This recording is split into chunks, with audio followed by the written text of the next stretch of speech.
Eeny, meeny, miny, mo. Wait a second. I already did this intro. Let's see. Let's see. What else could I do here? Coral.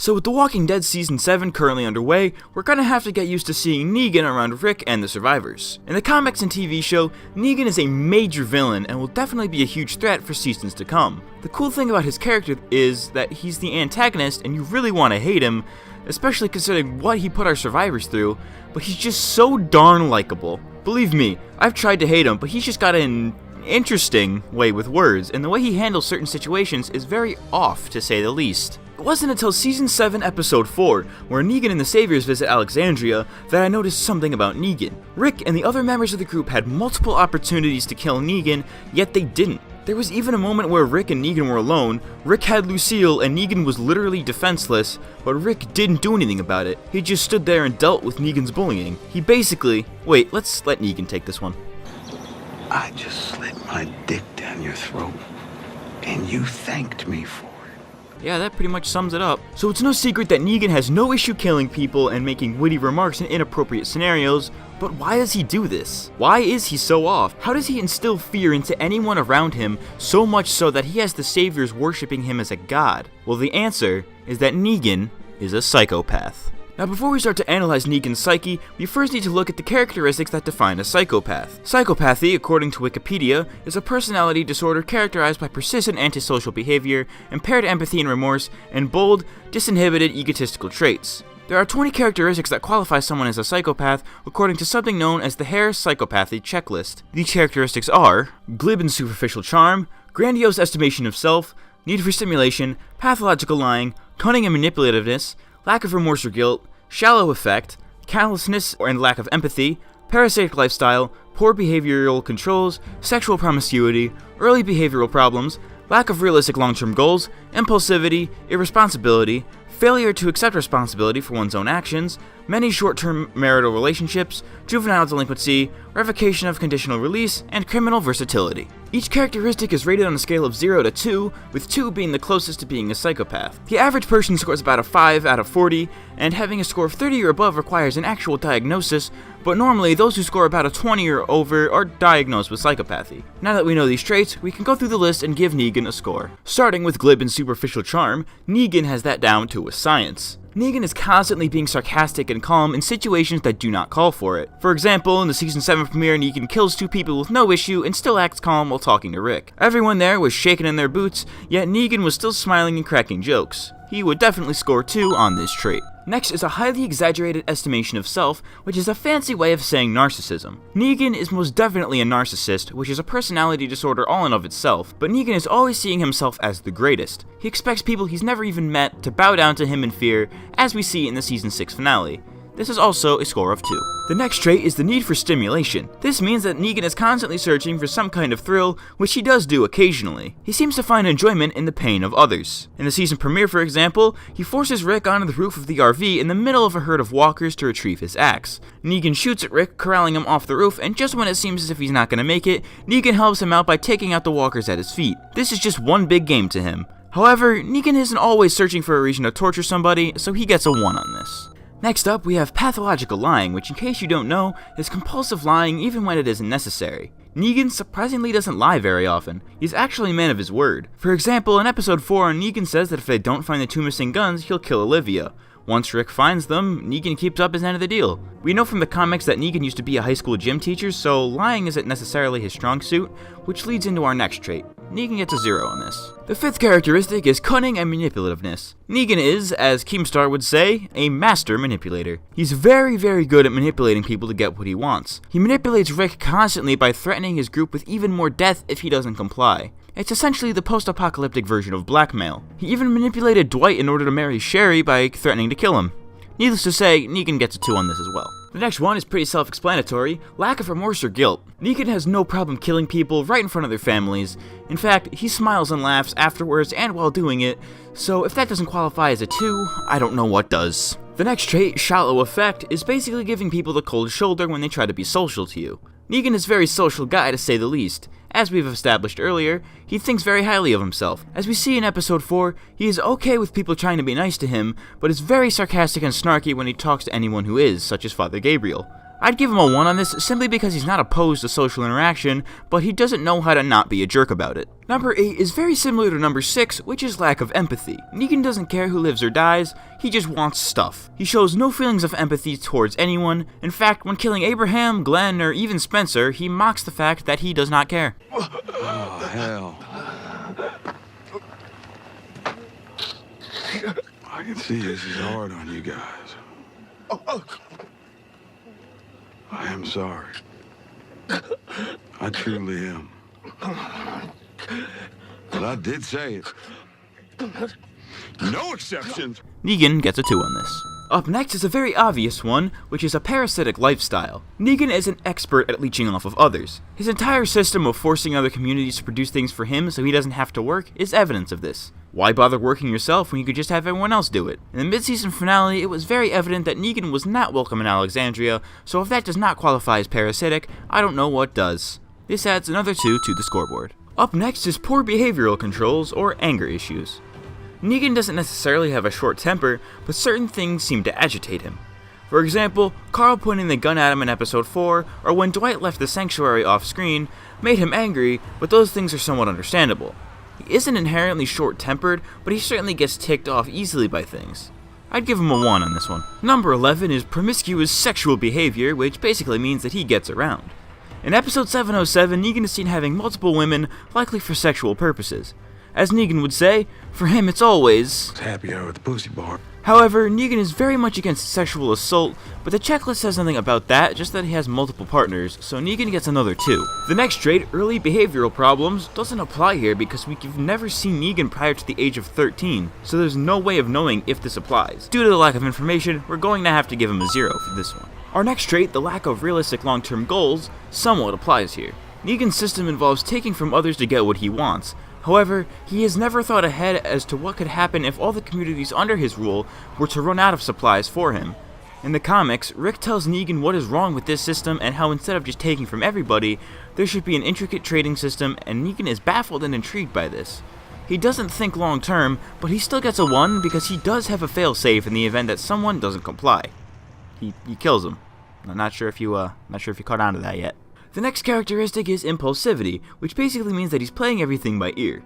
A good example of this is when Carl comes into the sanctuary and kills a bunch of people, but instead of just killing Carl or taking him prisoner, Negan treats him as a guest, which I will get into a bit later. He thought of what he could do with him on the spot. Another example is in 701 when he makes Rick retrieve his axe. Hey, Rick. Go get my axe. Negan did this to Rick because Rick didn't look scared enough, so it was Negan's form of establishing dominance. But it was very circumstantial though, so had they been in a different location, Negan would have likely improvised. Negan is good at improvising, but when he does, it's usually because he has a greater plan at work.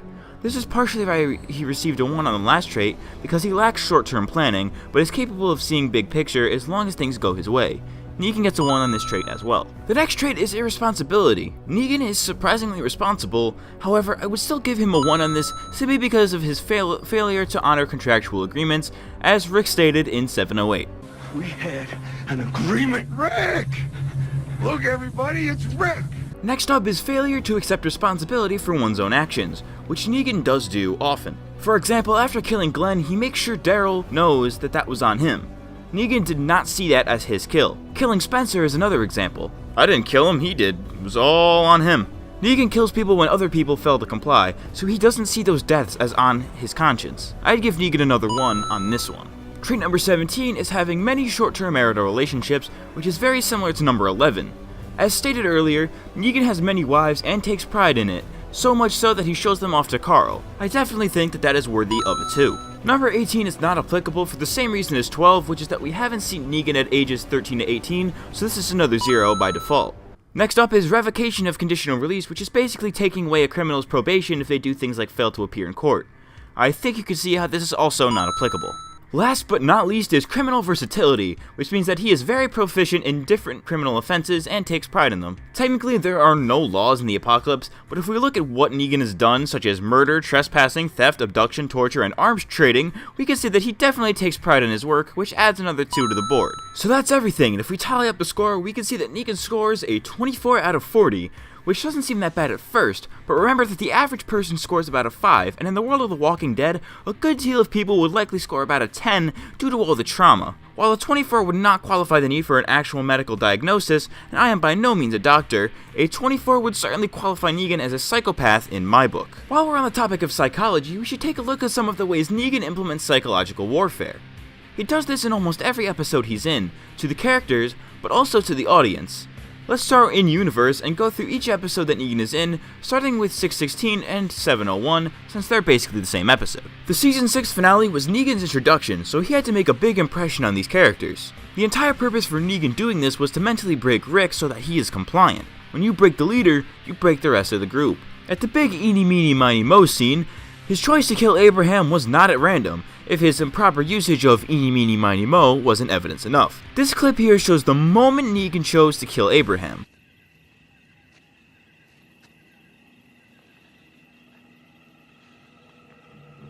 Huh. Oh, I gotta shave this shit. Negan saw Abe as a strong and potential threat, so having him around might have given Rick the extra confidence to revolt, and Negan couldn't take that chance. To be honest, I think that Negan's second choice would have been Daryl, but when he punched him in the face, he saw potential and decided not to kill him, and went with the closest male character, Rick's right-hand man, Glenn. All the torture that Negan put Rick through, like getting the axe and almost cutting off Carl's arm, was part of this effort to break Rick, and it worked. 2 of his best friends were killed right in front of him, and the rest of his friends' lives were at risk too, so if that doesn't break a man, I don't know what does. That scene really had an effect on these characters, instilling fear into them anytime Negan is around. This is seen with Daryl in 703 when he tries to escape. Negan attempts to replicate the same circumstances as the Premier. He circles around him and threatens to bash his skull in even though he won't do it. As Negan finds out, Daryl doesn't scare so easily, so back to the torture chamber it is. Giving Daryl the photo of Glenn's dead body makes Daryl feel even more guilty than he already is, because he feels as if Glenn's death was his fault, which, come on, it clearly was. And if it weren't for Daryl, Glenn would still be alive. Oh, damn! This is going to be what drives Daryl to take out the Saviors as the season goes on. That, and so he never has to hear Easy Street again. Don't. Please don't.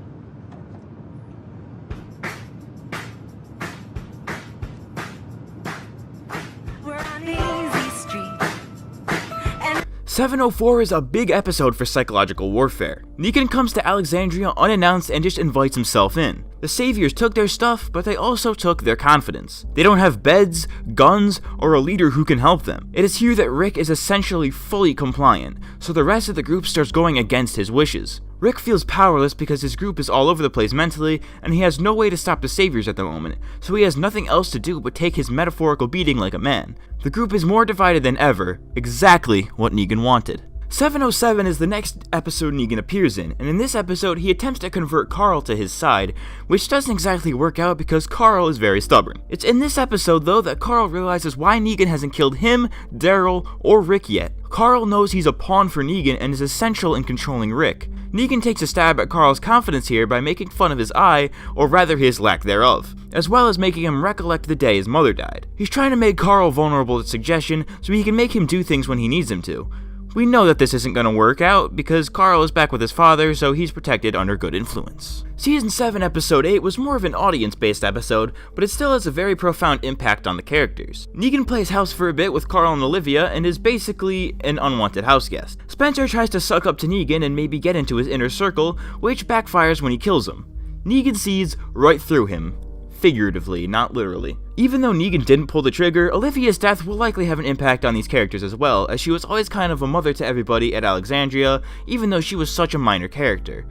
The episode still ends on a high note, and there was still stuff that I missed in the rest of the episodes, but let's move on to how the audience was psychologically affected by Negan. Let's be honest here, every time Negan is on screen with a main character, the audience freaks out. Even if it doesn't make logical sense to be afraid, We are all scared when this guy comes into close proximity to anybody. Let's go back to 616 and 701. The cliffhanger ending to 616 that made us wait 6 months gave us plenty of time to deal with the fact that somebody was going to die. That long wait wouldn't have been worth it if they just killed Abraham, but they went through a curveball and killed Glenn on such short notice. They put those 6 months of anticipation into a few minutes after Daryl punched Negan in the face. Think about it, you have 6 months to figure out who died and to come to peace with it, but then Daryl puts you through all of that again, except you don't have 6 months, you got 3 minutes to do the exact same thing. Then in 701, they threaten everyone else's lives, and you know logically that they won't pull all of those triggers, but emotionally you're so attached to these characters that any threat to them puts you in emotional turmoil. The same goes for 703. You know that the showrunners won't kill Daryl in such an anticlimactic way, but they make you think that he will by putting you, the viewer, through the same stimuli as episode 1. The whistle, Negan asking if we're peeing our pants yet, and they even cut to commercial there to make the viewer wait to see if he'll kill him or not. 704 is very similar when Negan holds the gun to Daryl but then quickly turns before pulling the trigger to make the audience think that, oh, Daryl's life is in danger, they might kill him, even though it doesn't make any sense considering how much we know about this show and how it works. It also angers the audience because when Rick had multiple chances to kill Negan, he did not take them. The same thing happens with Carl in 707. Carl could have shot Negan on sight, but he hesitated for no reason other than to advance the plot, but also to anger the viewers and keep them interested. 708 is basically the payoff episode. We had a few minor characters die, Eugene is being held prisoner, and Aaron almost got beat to death, but now that Daryl is free and the group is mostly back together at Hilltop, they now have a fighting chance. This gives the viewer the same feeling. When Rick is reunited with Daryl, it's the same feeling you get when reuniting with a friend or family member. Even the title of the episode, Hearts Still Beating, gives the viewer a hopeful feeling that the group is going to win and take down Negan. So to recap everything we've talked about today, Negan is kind of a psychopath, uses psychological warfare on the survivors, and the showrunners love to mess with your emotions and make you not think clearly. My name is Matt, aka Chunky Monk Games, and I will catch you next time. Thanks for watching.